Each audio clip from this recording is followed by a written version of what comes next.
கொடி கொடி பிடிச்சிருக்கிற இறக்குங்க, எல்லா கொடியும் இறக்குங்க, எல்லா கொடியும் இறக்குங்க, எல்லா கொடியும் இறக்குங்க. பின்னாடி இருக்கிறவங்களை மறைக்குது, பின்னாடி இருக்கிறவங்களை மறைக்குது. எல்லா கொடியும் இறக்குங்க, எல்லா கொடியும் இறக்குங்க.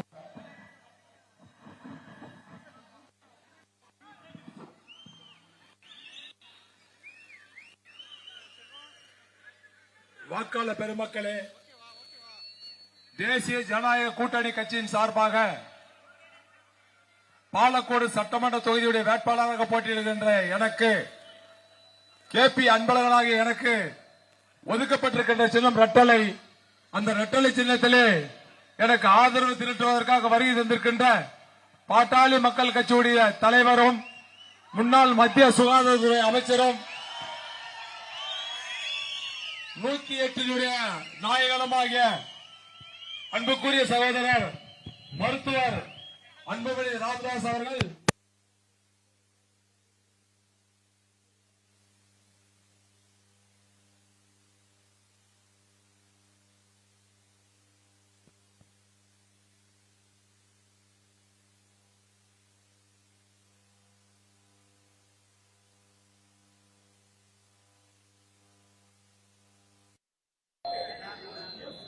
முதலில் தாமதமாக வந்ததற்கு மன்னிக்க வேண்டும்.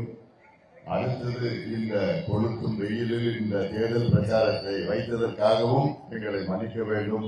காரணம் நேரம் இல்லை, பல பல்வேறுக்கு செல்ல இருக்கின்ற காரணத்தால் இந்த வெயிலில் உங்களை இங்கே அழைத்து இந்த தேர்தல் பிரச்சாரத்தை நடத்தி கொண்டிருக்கின்றோம். உண்மையிலே எனக்கு கஷ்டமாக தான் இருக்கு. ஆனாலும் இவ்வளோ வெயிலையும் பொருட்படுத்தாமல் நாங்கள் எல்லோரும் ஒன்று சேர்ந்து நம்முடைய வெற்றி வேட்பாளர் கேபி அன்பழகன் அவர்களை மிகப்பெரிய வெற்றி பெற வைப்போம் என்று கொளுத்தும் வெயிலையும் பொருட்படுத்தாமல் இங்கே வருகின்ற என் தம்பிகளே, என் தங்கைகளே, என் சகோதரிகளே, தாய்மார்களே, அண்ணன்மார்கள், அனைத்து நம் கூட்டணி கட்சி நிர்வாகிகளே, நடைபெறுகின்ற சட்டமன்ற தேர்தலில் அனைத்து இந்திய அண்ணா திராவிட முன்னேற்ற கழகத்தின் தலைமையிலான வெற்றி கூட்டணி தேசிய ஜனநாயக கூட்டணி சார்பிலே பாலக்கோடு சட்டமன்ற தொகுதியிலே நம்முடைய வெற்றி வேட்பாளர் ஒரு சட்ட கல்லூரி இந்த மண்ணிலே, ஒரு மகளிர் கல்லூரி இந்த மண்ணிலே, ஒரு பொறியியல் கல்லூரி கொண்டு வந்து இந்த பகுதியின் வளர்ச்சிக்காக பாடுபட்டு இன்னும் ஒரு மாதத்திலே தமிழ்நாட்டின் அமைச்சராக வர இருக்கின்ற நம்முடைய வெற்றி வேட்பாளர் கேபி அன்பழகன் அவர்களை நீங்கள் எல்லோரும் ஆதரவு அளித்து அவரை தோடு உரிமையோடு கேட்டுக்கொள்கின்றேன். இது அவசியமானது. இந்த பாலக்கோடு தொகுதிக்கு மட்டுமல்ல, தர்மபுரி மாவட்டத்துக்கு மட்டுமல்ல, தமிழ்நாட்டின் எதிர்காலத்தை கருதி நம்முடைய கேபி அன்பழகன் இந்த தொகுதியில் வெற்றி பெற்றாக வேண்டும். தமிழ்நாட்டிலே ஒரு ஆட்சி மாற்றம் வர வேண்டும். தமிழ்நாட்டிலே ஆட்சி மாற்றம் வர வேண்டும். 5 ஆண்டு காலம் ஒரு நரக ஆட்சி, திமுக ஆட்சி, கொடுங்கோல் ஆட்சி, பெண்களை கொலை செய்கின்ற ஆட்சி, பிஞ்சு குழந்தைகளை பாலியல் வன்கொடுமை செய்து கொலை செய்கின்ற ஒரு கொடூரமான ஆட்சி திமுக ஆட்சி. இந்த ஆட்சி அகற்ற வேண்டும். எடப்பாடி பழனிசாமி அவர்கள் தமிழ்நாட்டின் முதலமைச்சராக வர வேண்டும். நிச்சயமாக வருவார். அதுவும் இந்த மாவட்டம் தர்மபுரி மாவட்டம், நல்ல மக்கள், நல்ல வளம், அதே வேளையிலே ஒரு முன்னேற்றம் வேண்டும். நமக்கு நிறைய முன்னேற்றம் வேண்டும். இந்த மாவட்டத்தில் கடந்த சட்டமன்ற தேர்தலில் நம் கூட்டணி 5 தொகுதியிலும் வெற்றி பெற்றது. இந்த தேர்தலில் எனக்கு ஒரு வேண்டுகோள். இந்த தேர்தலில் 5 தொகுதியிலும் திமுக டெபாசிட்டை இழக்க வேண்டும். முடியுமா? முடியுமா? அவ்வளவுதான். நீங்க முடிவு பண்ணிட்டீங்க, யாராலும் தடுக்க முடியாது. அதுவும் இந்த தொகுதியில திமுக வேட்பாளரை பத்தி நான் அதிகம் பேச போறது கிடையாது. ஏன்னா பேசுறதுனாலே வேஸ்ட், என் டைம் வேஸ்ட். பேசுற அளவுக்கு ஒன்றும் கிடையாது. ட்விட்டர் குமார் இந்த ட்விட்டர்ல போன்ல நோண்டிட்டே போன்ல பார்த்துட்டே இருப்பார். அவர் எங்கே சென்னைக்கு அனுப்பிச்சு வச்சுட்டாங்க. இது வந்திருக்கிறார். யாரும் இங்க போட்டி போடுறதுக்கு யாரும் இல்ல, ஆள் இல்ல. அதனால இவர் சென்னையில இருந்து வர வச்சு நீங்க போட்டி போடுங்கன்னு சொல்லி, அதனால நிச்சயமா டெபாசிட் போகுது. அது வேற. நம்முடைய வெற்றி வேட்பாளர் KP அன்பழகன் அவர்கள் இந்த தொகுதியில நிறைய வளர்ச்சி திட்டங்கள், கல்வி திட்டங்கள், பிள்ளைகளை படிக்க வச்சு அரசு திட்டங்கள் எல்லாம் கொண்டு வந்திருக்கின்றார்கள். இந்த மாவட்டத்தின் மிக முக்கிய திட்டம், இந்த ஒரு திட்டம் வந்தால் இந்த தர்மபுரி மாவட்டம் வளம் பெறும், வளர்ச்சி பெறும். 80 விழுக்காடு மக்கள் பயன்பெறும். விட்டுப்பா, வெயில் இன்னும் 4 நாள் தான், அதெல்லாம் பாத்துக்கலாம், ஒன்னும் பிரச்சனை இல்லை. இந்த ஒரு திட்டம் வந்தால், இந்த ஒரு போதும் இந்த மைக் கேட்கணும் எனக்கு, போதும். இந்த ஒரு திட்டம் வந்தால் இந்த தர்மபுரி மாவட்டத்தில் உள்ள 80 விழுக்காடு மக்கள் பயன்பெறுவார்கள். இதுதான் ஒகேனக்கல் தர்மபுரி உபரிநீர் திட்டம். இந்த திட்டம் வேண்டும் என்று தொடர்ந்து 10 ஆண்டு காலமாக நாம் கேட்டுக்கொண்டிருக்கிறோம். கடந்த ஆட்சி காலத்தில் எடப்பாடி பழனிசாமி அவர்கள் ஒரு வாக்குறுதி கொடுத்தார்கள். நான் மீண்டும் வெற்றி பெற்றால் 2021 நான் மீண்டும் வெற்றி பெற்றால் தர்மபுரி ஒகேனக்கல் உபரிநீர் திட்டத்தை நான் உடனடியாக செயல்படுத்துவேன் என்று உறுதி கொடுத்தார். ஆனால் வெற்றி பெற முடியவில்லை. அதே ஸ்டாலின் அவர்கள் கடந்த சட்டமன்ற தேர்தல் நேரத்திலையும் நான் வெற்றி பெற்றால் தர்மபுரி மக்களுக்கு நான் காவிரி தர்மபுரி உபரிநீர் திட்டத்தை நான் கொண்டு வருவேன் என்று இதே ஸ்டாலின் அவர்களும் அன்று வாக்குறுதி கொடுத்தார். 5 ஆண்டு காலம் ஆகிவிட்டது. வாக்குறுதி என்னாச்சு ஸ்டாலின் அவர்களே? இதை மக்கள் மன்னிக்க மாட்டார்கள். காவிரியில ஆண்டுதோறும் 150 TMC தண்ணீர் கடலில் வீணாக கலக்கிறது. அதில் ஒரு 3 TMC நீரேற்று மூலமாக கொண்டு வந்து இந்த மாவட்டத்தில் உள்ள 80 விழுக்காடு ஏரியை நிரப்புற திட்டம் தான் அந்த திட்டம். கடல்ல போற தண்ணி, அதுவும் நம்ம ஊர்ல வர காவேரி, நம்ம எல்லையில வர காவேரி, இந்த தண்ணி கடல்ல போற தண்ணிய நம்ம மக்களுக்கு, நம்ம மண்ணுக்கு 80 விழுக்காடு ஏரியில நிரப்புற திட்டம் தான் இந்த திட்டம். சாதாரண திட்டம் கிடையாது. இதே திட்டத்தை எடப்பாடி பழனிசாமி முதலமைச்சர் நேரத்தில் மேட்டூர்ல சேலம் மாவட்டத்தில் அதை கொடுத்திருக்கிறார், வழங்கியிருக்கின்றார். அதை தர்மபுரி மாவட்டத்துக்கு வழங்குவோம் என்று உறுதி கொடுத்தார் எடப்பாடி பழனிசாமி. ஆனால் வெற்றி பெற முடியவில்லை. வெற்றி பெற்றது கடந்த தேர்தலில் ஸ்டாலின் அவர்கள். அதனால் தான் நான் சொல்றேன், இப்போ எடப்பாடி பழனிசாமி அவர்கள் இந்த தருமபுரிக்கு வந்த நேரத்தில் போன வாரம் வந்தார். அப்ப சொன்னார், நான் வெற்றி பெற்றவுடன் தர்மபுரி மாவட்ட மக்களின் பயனுக்காக நான் இந்த தர்மபுரி காவிரி உபரிநீர் திட்டத்தை நான் கொண்டு வருவேன் என்று உறுதி கொடுத்தார் எடப்பாடி பழனிசாமி அவர்கள். ஆனால் நேற்று மாலை தமிழ்நாட்டின் முதலமைச்சர் MK ஸ்டாலின் அவர்கள் தர்மபுரியிலே தேர்தல் பிரச்சாரத்தை மேற்கொண்டார். இந்த திட்டத்தை பற்றி ஒரு வார்த்தை கூட பேசல. இந்த திட்டத்தை பற்றி ஒரு வார்த்தை கூட பேசல. இந்த திட்டம் வந்ததுனாமா காவிரியில கடல்ல போற தண்ணிய உங்க ஊரு ஏரிக்கு கொண்டு வந்தா உங்க வீட்டுல இருக்கிற கிணறு, உங்க நிலத்துல இருக்கிற போர்ல தண்ணி வரும். தண்ணி வந்ததுன்னா நீ குடிக்கிறதுக்கு பிரச்சனை இல்ல, விவசாயம் செய்யறதுக்கு பிரச்சனை இல்ல. உன் புள்ள எங்கேயோ போய் வேலை செய்யறான். ஏன் வேலை செய்யறான்? இங்க தண்ணி இல்ல, விவசாயம் பண்ண முடியல. அங்க போய் பனியன் கம்பெனியில திருப்பூர்ல போய் கூலி வேலை செய்யறான். ஒரிசால போய் அங்க போய் கல்லு உடைக்கிறான். ராமநாதபுரத்துல போய் கொத்தனார் வேலை செய்யறான். பெங்களூர்ல போய் குப்பையா பொறுக்கிறான். இப்படி இங்க வேலை இல்லாத எங்கேயோ போய் செய்யறான்.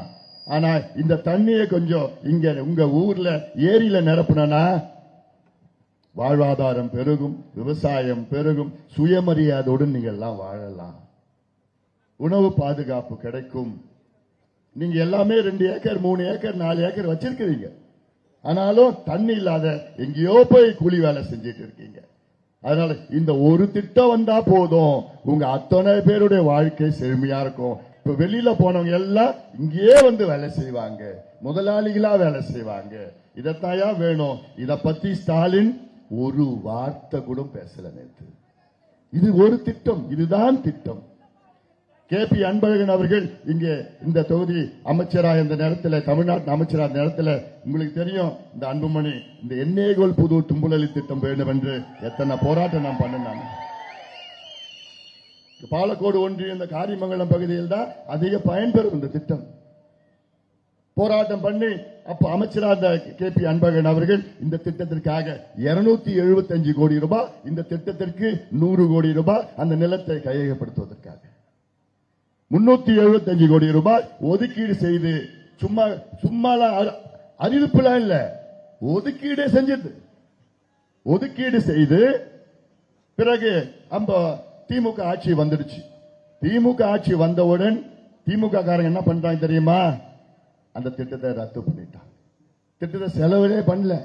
அவ்வளவு நிதி இருந்தோம், அந்த வேலையை 5 ஆண்டு காலம் வேலை நடக்கல. ஒரு வருஷத்துல வேலை முடிக்கிற அந்த திட்டம், ஒரே வருஷத்துல. இந்த திட்டம் என்னன்னா, தென்பண்ணை ஆத்துல வெள்ளம் போற நேரத்துல எண்ணெய்கோல் புதூர்னு ஒண்ணு இருக்கு, தர்மபுரி கிருஷ்ணகிரி பார்டர்ல இருக்கு. அந்த எண்ணெய்கோல் புதூர்ல இருந்து 52 கிலோமீட்டர் காவாம வாய்க்கால வெட்டி இங்க தும்பலள்ளி அணையில கொண்டு வரதுதான் அந்த திட்டம். உபரி நீர் அவ்வளோ தண்ணி கடல்ல போகுது. அந்த திட்டம் இங்க கொண்டு வந்தா இங்க ஒட்டுமொத்தம் இந்த பகுதியும் செழுமையா இருக்கும். ஆனா இந்த செழுமையா வரத்துக்கு ஸ்டாலின் அவர்களுக்கும் திமுகவுக்கும் விருப்பம் இல்ல. ஸ்டாலின் அவர்கள் என்ன நினைச்சிருக்கா தெரியுமா? நீங்க அடிமையா இருக்கணும், படிக்க கூடாது, முன்னேறக்கூடாது, கூலியா இருக்கணும், குடிக்கணும், நாசமா போகணும்னு ஸ்டாலினுடைய எண்ணம். ஓட்டு மட்டும்தான் போடணும்னு ஸ்டாலினுடைய எண்ணம். இதெல்லாம் சிந்தித்து பாருங்கள். ஒரு மாற்றம், உறுதியாக ஒரு மாற்றம் வர வேண்டும். அதே போன்று அங்க இருக்கின்ற தண்ணி எல்லாம், தூள்செட்டி ஏரி தண்ணி, புலிக்கரை ஏரிக்கு தண்ணி, எல்லா திட்டங்களும் இந்த நிச்சயமாக கொண்டு வரும். பஞ்சப்பள்ளி அணை உபரிநீர் திட்டம், தொல்லைக்கால திட்டம், இதெல்லாம் உறுதியாக நடைபெறும். நான் உங்களுடைய நாடாளுமன்ற உறுப்பினராக 2014 இருந்து 19 வரை 5 ஆண்டு காலம் நான் பணியாற்றினேன். நீங்கள் என் மீது நம்பிக்கை வைத்து என்னை தேர்வு செய்தீர்கள். அப்பொழுது இந்த மாவட்டத்தில் உள்ள அத்துணை நீர் திட்டங்கள், பஞ்சப்பள்ளி அணை உபரி நீர் திட்டம், எண்ணெய்கோல் புதூர் தும்பலள்ளி திட்டம், தொல்லைக்கால திட்டம், ஆனைமடு திட்டம், புதியன் பள்ளம் திட்டம், தொப்பையார் உபரிநீர் திட்டம், வாணியார் உபரிநீர் திட்டம், சேனைகால் திட்டம், ஈச்சம்பாடி உபரிநீர் திட்டம், வள்ளிமதுரை அணை திட்டம், இப்படி எல்லாம் பல திட்டங்கள் எல்லாம் கொண்டு வந்து அதையெல்லாம் இன்னைக்கு திமுக நிறுத்தி வச்சிருக்கிறார். ஒண்ணுமே கொடுக்கல. அப்போ என்ன எண்ணத்துல இருக்கிறாங்க பாருங்க, என்ன எண்ணத்துல இருக்கிறாங்க பாருங்க. நேற்று வந்தார் ஸ்டாலின், வந்தாருங்க பிரச்சாரத்துக்கு வந்தாரு, என்னை பத்தி கேவலமா மோசமா பேசிட்டு போறாரு. அதுதான் அவருக்கு தெரியும். வளர்ச்சி கொடுங்கன்னு கேட்டேன். சிப்காட்ல தொழிற்சாலை கொண்டு வாங்க, இந்த பிள்ளைகளுக்கெல்லாம் அங்க தருமபுரி சிப்காட்ல வேலை வேணும்னு கேட்டேன். அதை கொடுக்க வக்கு இல்ல. இந்த திட்டம் நீர் திட்டம் கொடுங்கன்னு கேட்டேன், அதை கொடுக்க வக்கு இல்ல. மொரப்பூர் தருமபுரி ரயில்வே திட்டம் உங்களுடைய 80 ஆண்டு கால கனவு. இந்த திட்டத்தை நிறைவேற்ற வேண்டும் என்று நான் உங்களுடைய நாடாளுமன்ற உறுப்பினர் இருந்த நேரத்தில் 19 முறை அமைச்சர்களும் அதிகாரிகளும் சந்தித்து வலியுறுத்தி அந்த திட்டம் அடிக்கல் நாட்டப்பட்டது. ரயில்வே, இந்தியாவின் ரயில்வே துறை அமைச்சர் தர்மபுரிக்கு ஹெலிகாப்டரில் வந்து அந்த திட்டத்தை திறந்து வச்சார், அடிக்கல் நாட்டினார். நாட்டு என்ன ஆகுது? ஒரு துரும்ப கூட திமுக 5 ஆண்டு காலம் கிள்ளி போடல. ஒவ்வொரு வருஷமும் 100 கோடி ரூபாய் ஒதுக்கீடு செஞ்சிட்டு இருக்காங்க மத்திய அரசு. 100 கோடி ரூபாய் ஒதுக்கீடு செஞ்சு அது திருப்பி அனுப்பிச்சிட்டு இருக்காங்க தமிழக திமுக அரசு. அப்போ திமுகவுக்கு இந்த மாவட்டம் வளரக்கூடாது, வளர்ச்சி அடையக்கூடாது, ஒரே எண்ணத்தில் இருக்கிறாங்க. அதனால்தான் கேட்கிறேன், இந்த மாவட்டத்தின் மக்களே, இந்த தேர்தல் மிக முக்கியமான தேர்தல். தேர்தல் மிக முக்கியமான தேர்தல். காரணம் இந்த மோசடி திமுக. இங்க வந்திருக்கின்ற என் தாய்மார்கள், நான் கேட்கிறேம்மா, தமிழ்நாட்டில் பெண்களுக்கு பாதுகாப்பு இல்லை. இது நான் சும்மா ஒன்றும் சொல்லலம்மா, நான் கண்ணால பார்த்துட்டு இருக்கிறேன். போராடுறதெல்லாம் பெண்கள், தாய்மார்கள் எல்லாமே கதறிட்டு இருக்காங்க, ஐயா எங்களுக்கு பாதுகாப்பு இல்லையா. எடப்பாடி பழனிசாமி அவர்கள் ஆட்சியில் எங்களுக்கு பாதுகாப்பு இருந்தது, ஜெயலலிதா அம்மையார் ஆட்சியில் எங்களுக்கு பாதுகாப்பு இருந்தது, எம்ஜிஆர் அவர்கள் ஆட்சியிலே எங்களுக்கு பாதுகாப்பு இருந்தது, அண்ணா அவர்கள் ஆட்சியிலே பாதுகாப்பு இருந்தது. ஆனா இந்த ஸ்டாலின் அவர்கள் ஆட்சியில நாங்க வீட்டு விட்டு வெளியில போறதுக்கே எங்களுக்கு பயமா இருக்கு. எங்க பிள்ளைங்க படிக்க போறதுக்கு பயமா இருக்கு, எங்க பிள்ளைங்க வேலைக்கு போறதுக்கு பயமா இருக்கு. ஏமா, போன மாசம் கிருஷ்ணகிரி மாவட்டம், பக்கத்து மாவட்டம், இந்த மாவட்டத்திலமா 2.5 வயசு குழந்தைய காணோம். ஒரு நாள் காணோம். அப்பா அம்மா தேடி தேடி பார்த்தாங்க, அந்த குழந்தைய காணல. அடுத்த நாள் அந்த குழந்தை பிணமா கண்டுபிடிச்சாங்க. காவல்துறையில் விசாரணை பண்ணி பார்த்தாங்க. அது என்னன்னா, அங்க கிருஷ்ணகிரி மாவட்டத்தில் திமுக உள்ள மாவட்ட இளைஞர் சங்க நிர்வாகி ஒருத்தவன் ஒரு மனித மிருகம் போதையில 2.5 வயசு அந்த பிஞ்சிய கெடுத்து கொலை பண்ணிருக்கிறான். அது கேட்கறதுக்கு 2.5 வயசு குழந்தை பிஞ்ச கெடுத்து கொலை பண்ணிருக்கிறான் ஒரு படுபாவி போதையில. இதே போன மாசம் மதுராந்தகம், மருவத்தூர் பக்கத்துல மதுராந்தகம் 14 வயசு குழந்தைமா, அத ஒரு 2 மனித மிருகம் போதையில கெடுத்துட்டு ஓடி போயிட்டான். இதே போன மாசம் தூத்துக்குடியில விளாத்திக்குளம் பகுதியில 12வது படிக்கிற ஒரு குழந்தை, 12வது படிக்குது, பரீட்சை எழுதிட்டு வீட்டுக்கு வருது, சாயங்காலம் காணல். தேடி தேடி பாக்குறாங்க, ஒரு நாள் இல்ல. அடுத்த நாள் பக்கத்துல ஒரு காட்டுல பிணமா கண்டுபிடிக்கிறாங்க. துணி எதுவுமே இல்ல. என்னன்னு கண்டுபிடிச்சா அந்த குழந்தைய ஒருத்தவன் போதையில கொலை பண்ணி கழுத்து அறுத்துட்டான், கெடுத்துட்டு கழுத்து அறுத்துட்டான். 4 மாசத்துக்கு முன்பு கும்மிடி பூண்டி, அது சென்னை பக்கத்துல கும்மிடி பூண்டியில 8 வயசு குழந்தைமா, 8 வயசு பிஞ்சி, ஸ்கூல் படிச்சுட்டு சந்தோஷமா வீட்டுக்கு ஓடி போயிட்டு காணோம். தேடுறாங்க 3 மணி நேரம். அவங்க அப்பா அம்மா ஐயோ என் குழந்தை எங்கன்னு தேடுறாங்க, கண்டுபிடிக்க முடியல. அதுவே ஒரு புதர்ல இருந்து அது அழுதுட்டு ஓடி வருது. அப்புறமா மூஞ்செல்லாம் ஒரு மனித மிருகம் போதையில கீறி வச்சு அந்த குழந்தைய கெடுத்துட்டான். 8 வயசு குழந்தைய மார்பெல்லாம் கீறி வச்சு ரத்த காயத்துடன் வருது. இதுதான் திமுக ஆட்சியில அன்றாட நிகழ்வுகள். இது நாளைக்கு நம்ம குழந்தைக்கு நடக்காதுன்னு என்ன உத்தரவாதம்? அதெல்லாம் நீங்க சிந்திக்கணும். பெண்கள், மகளிர், தாய்மார்கள் சிந்திக்கணும். நாளைக்கு நம்ம வீட்டு பிள்ளைங்களுக்கு நடக்காது என்ன உத்தரவாதம்? ஒரே உத்தரவாதம், அதற்கு எடப்பாடி பழனிசாமி அவர்கள் தமிழ்நாட்டு முதலமைச்சராக வரணும். இல்ல இது போன்ற ஒரு மோசடி ஆட்சி திமுக ஆட்சி வந்தா தொடர்ந்தா முடிஞ்சு போச்சுமா. உங்க குழந்தைகள், உங்கள் பிள்ளைகள், உங்க பேர பிள்ளைகள் எல்லாம் கஞ்சா கொடுத்து, சாராயத்தை கொடுத்து, போதையை கொடுத்து கெடுத்து நாசம் பண்ணிட்டு இருக்கிறாங்க. இதெல்லாம் தடுக்க வேண்டும் என்றால் ஆட்சி மாற்றம் வர வேண்டும். அதற்கு பாலக்கோட்டில் KP அன்பழகன் அவர்கள் இரட்டை இலையில மிகப்பெரிய வெற்றி பெற வேண்டும். கடந்த ஆட்சி காலத்திலே எடப்பாடி பழனிசாமி அவர்கள் வன்னியர்களுக்கு 10.5 விழுக்காடு இடஒதுக்கீடு கொடுத்தார்கள். இது எவ்வளவு பெரிய இந்த சமுதாயத்திற்கு சமுதாய பிரச்சனை இல்லை, சமூக நீதி. அந்த 10.5 கெடுத்தது MK ஸ்டாலின், வேண்டுமென்றே கெடுத்தார். 4 வருஷம் ஆச்சு. உச்சநீதிமன்றம் தீர்ப்பு வழங்கி தமிழ்நாட்டில் வன்னியர்களுக்கு நீங்கள் உள்ஒதுக்கீடு தரலாம் என்று 4 ஆண்டுகளுக்கு முன்பு உச்சநீதிமன்றம் தீர்ப்பு. 4 ஆண்டு காலம் தூங்கிக் கொண்டிருந்த, தூங்குற மாதிரி நடித்துக் கொண்டிருக்கின்ற ஸ்டாலின் சமுதாயம் மன்னிக்காது. அவர் நோக்கம் என்ன? பட்டியலின மக்களும் வன்னியர்களும் சண்டை போட்டுக்கணும், பட்டியலின மக்களும் இஸ்லாமியர்களும் சண்டை போடணும், வன்னியர்களும் இஸ்லாமியர்களும் சண்டை போடணும். இப்படி உள்ளுக்குள்ளே சண்டை போடணும், உள்ளுக்குள்ளே சண்டை போடணும். திமுகவும் ஸ்டாலின் அவர்களும் இந்த பட்டியலின மக்களை வாக்கு வங்கியை தான் பார்க்கிறார், ஓட் பேங்க். வன்னியர்களை ஓட் பேங்க் தான் பார்க்கிறார். இஸ்லாமியர் மக்களை ஓட் பேங்க் தான், கிறிஸ்தவர்களை ஓட் பேங்க் தான், போயர் சமுதாயம் ஓட் பேங்க் தான். இப்படி எல்லாமே உழைக்கின்ற சமூகங்கள், உழைக்கின்ற சமூகங்கள். எந்த கவுண்டர் சமுதாயம் ஓட் பேங்க் தான். எந்த சமுதாயம் இருந்தாலும் அந்த சமுதாயம் ஓட் பேங்க். தேர்தல் நேரத்தில் அந்த காசை கொடுத்து வேற இந்த மக்கள் முன்னேறக்கூடாது, இந்த மக்கள் படிக்கக்கூடாது, இந்த மக்கள் வேலைக்கு போகக்கூடாது, இந்த மக்கள் சுயமரியாதை வாழக்கூடாது, குடிக்கணும், நாசமா போனோம்னு எண்ணம் ஸ்டாலின் அவர்களுக்கு தான். இதெல்லாம் சிந்தித்து நல்ல ஒரு முடிவு நீங்க முடிவு எடுத்துட்டீங்க, அது வேற. அதை உறுதிப்படுத்துகின்ற வகையில் தான் நான் வந்திருக்கிறேன் உங்களை பார்க்கறது. எல்லாமே முடிவு பண்ணிட்டீங்க, தொகுதி முழுவதும் முடிவு பண்ணிட்டீங்க, வெற்றி உறுதி ஆயிடுச்சு. இந்த வெற்றி ஏன் நான் வந்திருக்கேன் தெரியுமா? திமுக வேட்பாளர் டெபாசிட் இழக்கணும், அதுக்கு தான் நான் வந்திருக்கிறேன். எல்லாம் முடிவாயிடுச்சு. இவரை விட வேற யார் இங்க போட்டியிட முடியும்? யார் வெற்றி பெற முடியும் இந்த தொகுதி? இன்னொன்னு சொல்றேன் நானு, இவர் அமைச்சரா அந்த நேரத்தில் இந்த பகுதி பிள்ளைங்க எல்லாம் படிக்கணும், இந்த மாவட்டத்து பிள்ளைங்க படிக்கணும்னு ஒரு வேளாண் கல்லூரி கொண்டு வந்தார். இது நான் சொல்ற துரோகத்தில் திமுக உங்களுக்கு செஞ்ச துரோகத்தில் மிகப்பெரிய துரோகம். இது என்னன்னா, ஒரு வேளாண்மை கல்லூரி வந்ததுன்னா இந்த ஒட்டுமொத்த இந்த மாவட்டத்தில் இருக்கிற பிள்ளைங்க வேளாண் கல்வியை படிச்சு, ஏன்னா நம்ம எல்லாமே விவசாயிகள் தான், இது வானம் பார்த்த பூமி, விவசாயம், நீங்க எல்லாம் விவசாயிகள், 90 விழுக்காடு மக்கள் விவசாயிகள். அப்படி உங்கள் பிள்ளைகளுக்கு கல்லூரியில, வேளாண் கல்லூரியில, தோட்டக்கலை கல்லூரியில படிக்கிறது ஒரு வாய்ப்பு.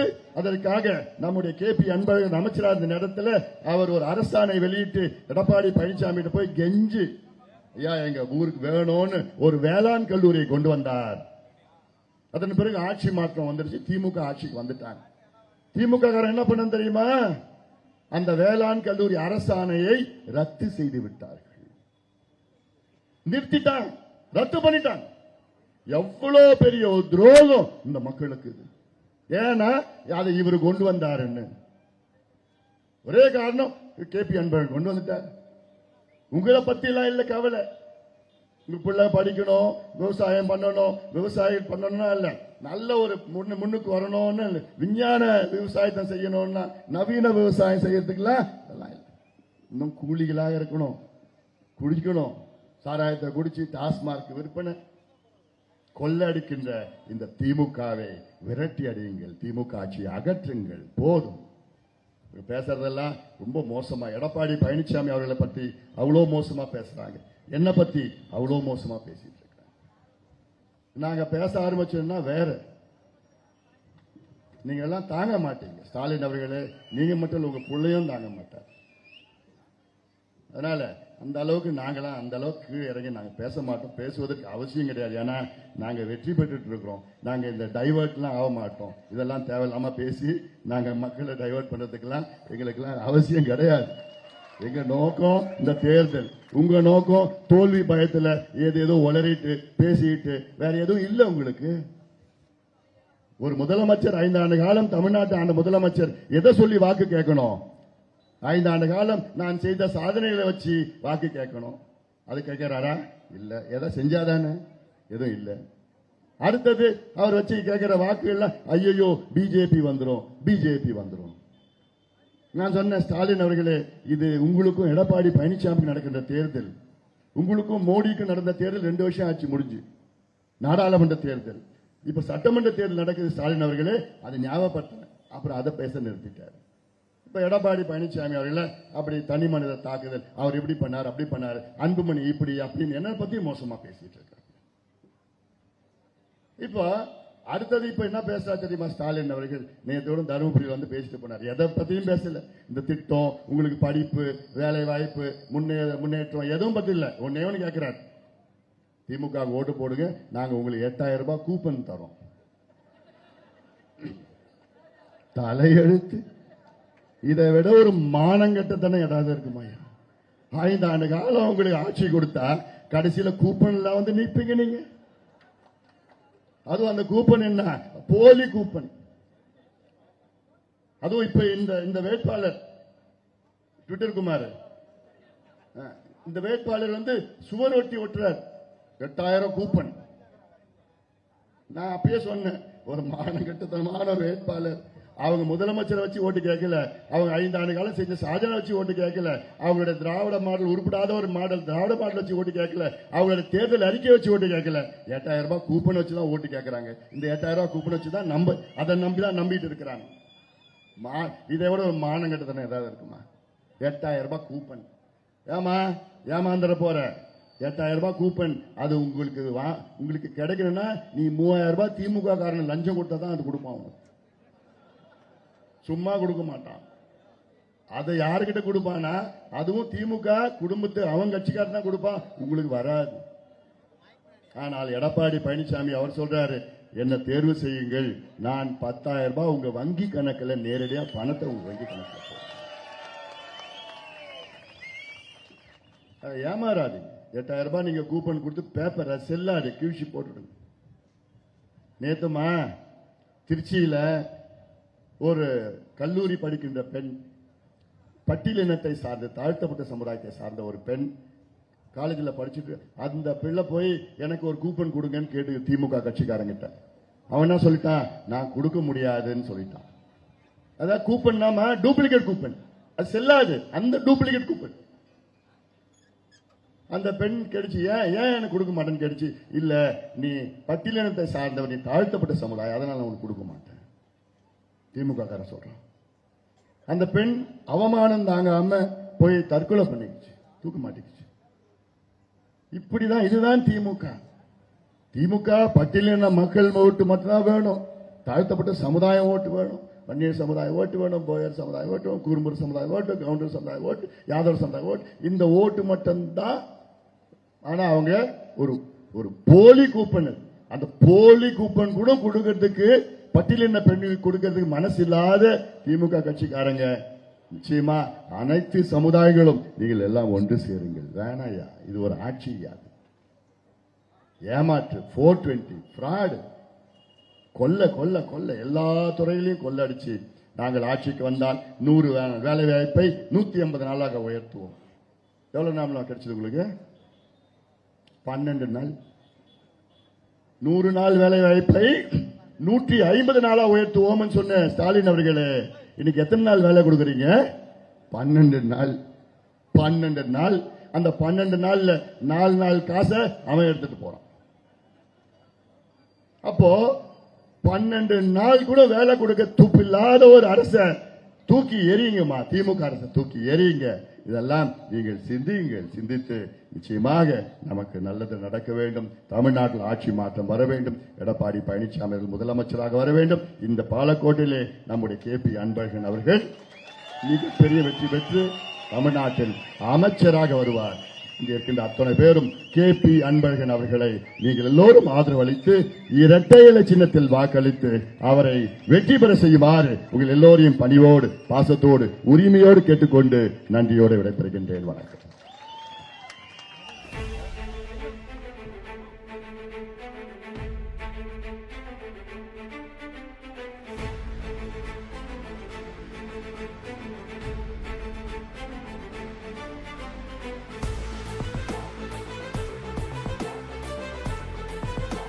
இல்லை 8 மணிக்கு போனா திமுக உங்க ஓட்ட போட்டு விடுவோம். 7 மணிக்கெல்லாம் போங்க. அங்க வாக்குப்பதிவு மின்னணு இயந்திரம், எலக்ட்ரானிக் ஓட்டிங் மிஷின், அதுல முதல் வரிசையில KP அன்பழகன் இரட்டை இலை சின்னத்தில் வாக்களித்து அவரை வெற்றி பெற செய்யுமாறு எல்லோரையும் பணியோடு பாசத்தோடு கேட்டுக்கொண்டு நன்றியோடு விடைபெறுகிறேன். வணக்கம்.